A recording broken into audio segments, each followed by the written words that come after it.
Today's mission, find Danielstown. Hey, so for years I've been trying to find this old abandoned town called Danielstown. I've always kind of knew where the coordinates were, but I never really been to it or ever tried to attempt to go.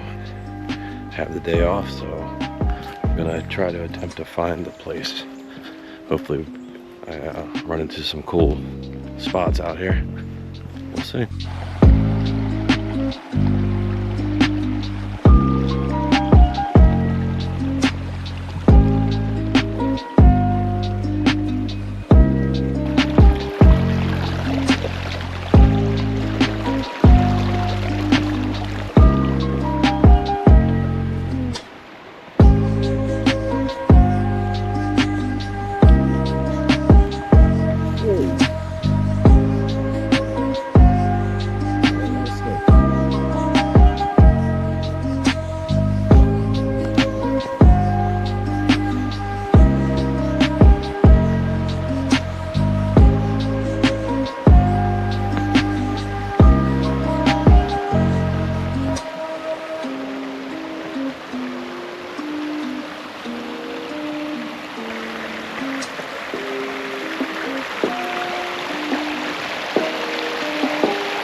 found the church.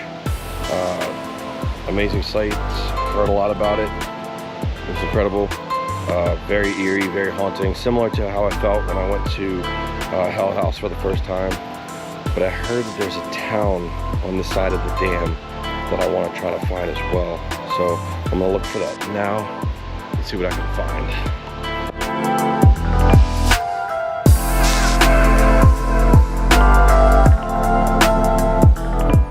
Okay, so in the end, there was no other town structures that I could find. I bet there's more, but I kind of stopped because the trail got a little thicker than I wanted it to. So I'll probably come back at some point in time and try to find some other stuff, but over and all, it's pretty cool. Found the church, really nice trail. I would definitely come back where I am at some point in time. I might bring my bike next time. Might be easier to get down here quicker, so. All right, that's about sums it up. Peace.